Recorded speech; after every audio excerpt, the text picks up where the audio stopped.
नमस्कार। एक बार फिर से मैं आप सभी के सामने उपस्थित हूँ एक इंटरेस्टिंग टॉपिक के साथ, जिसमें आज हम बात करने वाले हैं हिंदू और मुस्लिम विवाह को लेकर के हाई कोर्ट ने एक फैसला सुनाया है जो बहुत ही ज्यादा महत्वपूर्ण हो जाता है। इसको हम समझेंगे, साथ ही साथ हम पर्सनल लॉ के तहत शादी करना, इससे संबंधित क्या प्रावधान है, हिंदू मैरिज एक्ट क्या है, इन सारी चीजों पर हम डिटेल में डिस्कशन करेंगे। तो चलिए शुरुआत कर लेते हैं आज के लेक्चर की। लेकिन इससे पहले आप सभी के लिए सूचना क्या हमारा 1 से 5 जून तक का जो ऑफर है वो जल्द ही शुरू होने वाला है। इसमें आपको 50 to 75% का डिस्काउंट दिया जा रहा है। तो जो भी बच्चे इस डिस्काउंट को लेना चाहते हैं जल्द से जल्द एनरोल करा सकते हैं।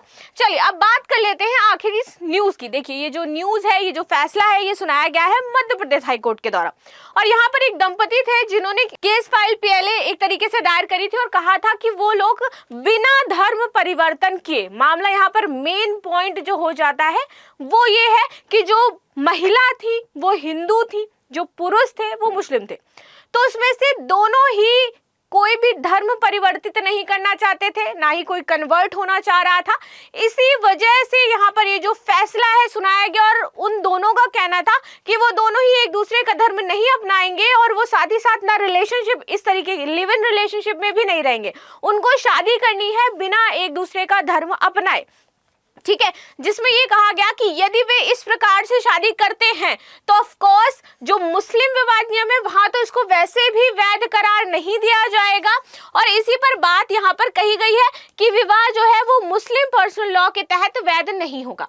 अब यहाँ पे बात आ गई, तो क्या जितनी भी आप ये इंटर रिलीजियस मैरिज देख रहे हो जिसमें हिंदू और मुस्लिम की शादी हुई है, तो क्या उसमें सबने किसी ना किसी ने अपने आप को कन्वर्ट किया होगा?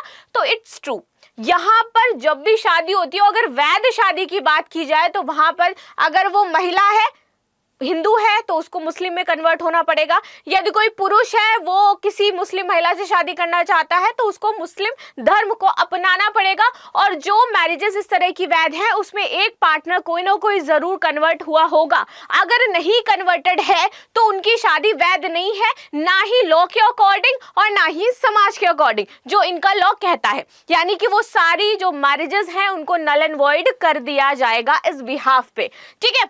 अगर उनका विवाह विशेष विवाह अधिनियम के तहत भी हुआ तो भी उसको वैध नहीं माना जाएगा। और ये एक बहुत ही इंपॉर्टेंट चीज हो जाती है कि विशेष विवाह अधिनियम के तहत भी ये वैध नहीं है।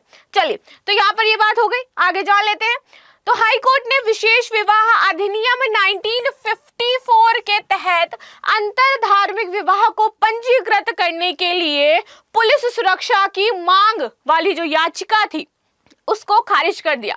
ये याचिका उनके दंपति जो थे उनके द्वारा दायर की गई थी, जिसमें एक हिंदू महिला और एक मुस्लिम पुरुष ने बिना धर्म बदले विवाह करने की अपील की थी। ये विशेष विवाह अधिनियम के तहत विवाह करना चाहते थे, क्योंकि अब विवाह ये चाहते थे कि विशेष विवाह अधिनियम के तहत हो, जिसमें क्या है तब भी इनके विवाह को मान्यता नहीं दी जा रही है। इसीलिए पहुंच गए थे हाई कोर्ट की हमारे विवाह को मान्यता दी जानी चाहिए। लेकिन कोर्ट क्या करता है, सभी धर्मों के लॉ के अकॉर्डिंग ही डिसीजन देता है ना, क्योंकि कोर्ट सबके लिए बराबर है, हर एक धर्म का सम्मान करे, वो डिस्क्रिमिनेट नहीं करेगा।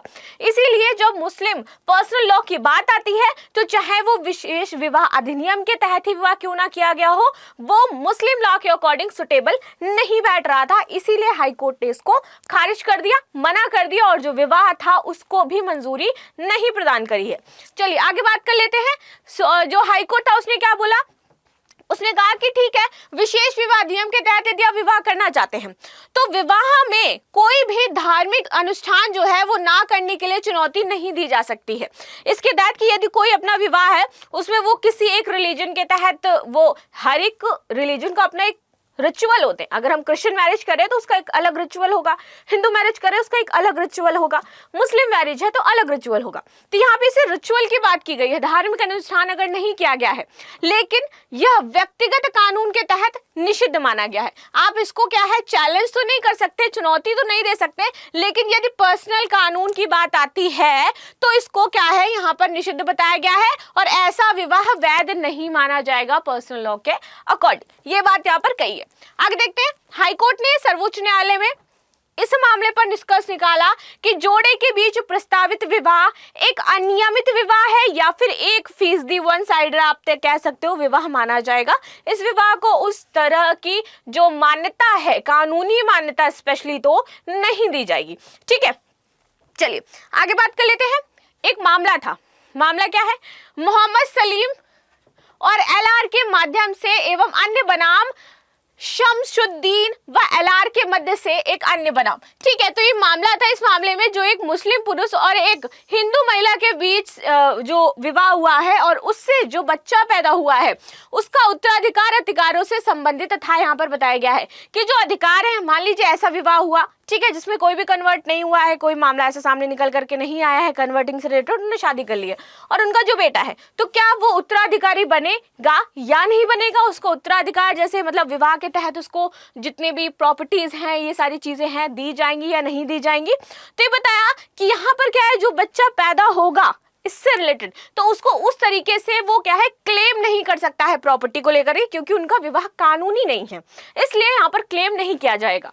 ठीक, विशेष विवाह अधिनियम के तहत विवाह उस विवाह को वैध नहीं बनाता है जो अन्यथा या व्यक्तिगत कानून के तहत निषिद्ध है। और ये कानून अगर ये निषिद्ध है, इसमें बताया गया इस तरह चीजों को, तो ये यहाँ पर क्या है, वैध नहीं होगा और ना ही उनसे जो जन्मा बच्चा है उत्तराधिकारी बन सकता है या फिर वो प्रॉपर्टी के लिए वहां पर चैलेंज कर सकता है। ठीक है, विशेष विवाह अधिनियम की धारा 4 में क्या प्रावधान है कि यदि पक्ष निषिद्ध संबंध में नहीं है तो केवल तभी विवाह किया जा सकता है जब उसका संबंध जो है, मतलब उस लॉ के अकॉर्डिंग जहां पर वो जिस भी उसमें शादी कर रहे हैं उस पक्ष में उनके रिलीजियस के अकॉर्डिंग ये चीजें जो है उसको गलत नहीं ठहराया गया है, गलत नहीं बताया गया है। तभी मान लीजिए क्रिश्चियन मैरिज करें और क्रिश्चियन में इस चीज को गलत नहीं बताया गया, यहाँ पे नहीं कहा गया है कि नहीं कन्वर्ट होना है तभी शादी करोगे, नहीं तो नहीं कर सकते, तब तो वो विशेष विवाह अधिनियम के तहत मान्यता हो जाएगी, कानूनी मान्यता मिल जाएगी। लेकिन जैसे कि मुस्लिम पर्सनल लॉ में ऑफिशियली लिखा है कि कन्वर्टेड होना पड़ेगा तभी शादी कर सकते हो और आप लोग कन्वर्टेड नहीं हो रहे हो, तो आपको विशेष विवाह अधिनियम के तहत भी मान्यता नहीं दी जाएगी और यही बात उस लास्ट लाइन में कही गई है। ठीक है, अब बात कर लेते हैं विशेष विवाह अधिनियम 1954 की। क्या कहता है कि देखिए, भारत में धर्मनिरपेक्ष पर्सनल लॉ जिसे विशेष विवाह अधिनियम 1954 भी कहा जाता है। धर्मनिरपेक्ष का मतलब कि यहाँ पर आप अगर अदर धर्म में शादी कर रहे हो, रिलीजन में शादी कर रहे हो, तो ये आपकी शादी को प्रोटेक्ट करेगा। यहाँ किसी रिलीजन, जाति, इन सारी चीजों से मतलब नहीं है। ठीक है, तो यहाँ पर जो बेसिकली जोड़े हैं, अंतर धार्मिक जोड़े जो होते हैं, वो इस अधिनियम के तहत अपनी शादी को मान्यता दिलाते हैं, अपनी जो शादी है उसको कानूनी बनाते हैं, कानूनी ठहराते हैं। कौन सा लॉ है आपका? धर्मनिरपेक्ष पर्सनल लॉ। ठीक है, तो यह अंतर धार्मिक जोड़ों को विवाह के लिए एक वैकल्पिक मार्गदर्शन प्रदान करता है। ठीक है, इस अधिनियम में संपूर्ण भारत में हिंदुओं, मुसलमानों, सिखों, ईसाइयों और जैनियों तथा बुद्धों के सभी धर्मों के लोगों पर यह लागू होता है। सभी लोग इसके तहत शादी भी कर सकते हैं। इसके द्वारा विवाह को कानूनी मान्यता मिलती है और विवाहित जोड़े को कई कानूनी लाभ व सुरक्षा भी प्रदान की जाती है, जैसे कि विरासत पर अधिकार मिलेगा, साथ ही साथ उत्तराधिकार संबंधी अधिकार दिया जाएगा, सामाजिक सुरक्षा का लाभ प्रदान किया जाएगा। ये सारी चीजें इसमें बताई जाती हैं। अब जैसे पहले आया था ना उत्तराधिकारी संबंधी मामला था, तो वहां पर क्यों नहीं दिया जा रहा था? क्योंकि जो मुस्लिम पर्सनल लॉ है वो ही अलाउ नहीं कर रहा था। ठीक, लेकिन अगर इसके तहत इनकी शादी पंजीकृत हो जाती तो क्या होता? इनको विरासत में अधिकार भी मिलता, उत्तराधिकार संबंधी अधिकार भी मिलता और सामाजिक सुरक्षा भी मिलती। ठीक है, यह बहुविवाह को प्रतिबंधित करता है, लेकिन इसमें भी आप एक से ज्यादा शादी नहीं कर सकते हो, ये बहुविवाह प्रतिबंधित है। अगर आपने इसके अलावा इस एक्ट के तहत अगर आपने शादी करी है, कानूनी शादी आपकी हुई है, तो आप अगर दूसरी मैरिज करोगे तो वो नल एंड वॉइड ठहरा दी जाएगी, उसको मान्यता नहीं दी जाएगी। आपको अपनी पहली बीवी को ही प्रेफरेंस देनी पड़ेगी, उसी को सारे उत्तराधिकार, उसी को विरासत में अधिकार सब कुछ दिया जाएगा। ठीक है, चलिए अब इसमें एक टर्म आता है लिखित सूचना। क्या है लिखित सूचना? देखिए, अधिनियम की धारा 5 के अनुसार पक्षों को जिले के विवाह अधिकारी को लिखित सूचना देनी चाहिए। ठीक है, उनको लिखित सूचना देनी पड़ेगी। अधिसूचना की तारीख से ठीक पहले कम से कम 30 दिनों में एक पक्ष जिले में यहाँ पर रह रहा हो। जो पक्ष, यानी एक पक्ष कौन सा? कोई लड़की का पक्ष हो या लड़के का पक्ष हो, जो भी है वो वहां पर रह रहा हो 30 दिनों तक, जहां पर उन्होंने ये लिखित सूचना देनी है, जहां पर ये निवास कर रहे हैं। अधिनियम की धारा 7 किसी भी व्यक्ति को 30 दिनों की समाप्ति से पूर्व विवाह पर आपत्ति जताने की अनुमति देता है। 30 दिन से पहले यदि आपने विवाह पर आपत्ति जता दी तो ठीक है, उसके बाद लेकिन इस पर किसी की कोई कार्यवाही नहीं सुनी जाएगी। अब इस विवाह में क्या है, आयु सीमा बताई गई है। पुरुषों के लिए 21 वर्ष और महिलाओं के लिए 18 वर्ष, तो वो विशेष विवाह अधिनियम के तहत शादी कर सकते हैं। पर्सनल लॉ से ये अलग है। कैसे है देखिए, मुस्लिम विवाह अधिनियम 1954 और हिंदू विवाह अधिनियम 1955 जैसे पर्सनल लॉ दोनों में पति या पत्नी को विवाह से पूर्व एक दूसरे के धर्म में परिवर्तित होने की आवश्यकता होती है। दोनों में ही ये कहा गया है कि अगर आप हिंदू से कर रहे हो तो किसी एक पक्ष को हिंदू में कन्वर्ट होना पड़ेगा, मुस्लिम से तो आपको एक पक्ष को मुस्लिम में कन्वर्ट होना पड़ेगा, तभी आपको हिंदू विवाह अधिनियम और मुस्लिम विवाह अधिनियम के तहत मान्यता दी जाएगी, नहीं तो नहीं दी जाएगी। और जो इससे हट करके शादी करते हैं वो विशेष विवाह अधिनियम में जाते हैं। हिंदू और मुस्लिम यदि शादी कर रहे हैं फिर भी उसमें क्या एक बात कही है कि आपके धर्म में वो चीज अलाउ होनी चाहिए, तभी हो सकता है, वरना नहीं हो सकता है, आपको कानूनी मान्यता नहीं दी जाएगी, किसी एक को कन्वर्ट होना पड़ेगा। एट द एंड यही बात आती है। तो जितनी भी यदि इस प्रकार की मैरिजेस अभी होंगी मध्य प्रदेश में, उनको नल एंड वॉइड ही माना जाएगा।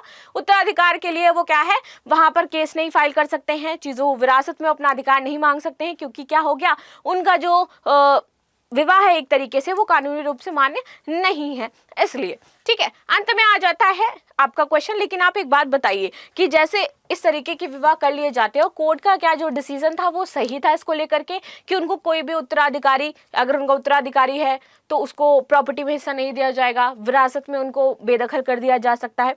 तो इस तरीके का जो फैसला है, आपको क्या लगता है कि कितने हद तक ये कोर्ट ने जो फैसला सुनाया है वो सही है, और इससे बहुत सारे लोगों की लाइफ पर इफेक्ट पड़ने वाला है, क्योंकि बहुत सारी मैरिजेस ऐसी होंगी जो इस तरीके से होंगे, रह रहे होंगे लोग, उनके बच्चे भी होंगे, तो उससे क्या होगा, एक फैमिली डिस्ट्रॉय हो सकती है।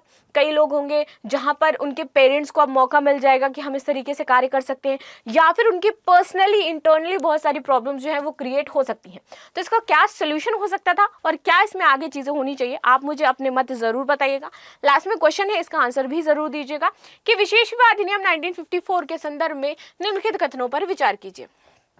इसके द्वारा विवाह को कानूनी मान्यता मिलती है, यह संपूर्ण भारत में लागू है। इसमें पुरुषों के लिए 21 वर्ष और महिलाओं के लिए 18 वर्ष आयु जो सीमा है वो निर्धारित की गई है।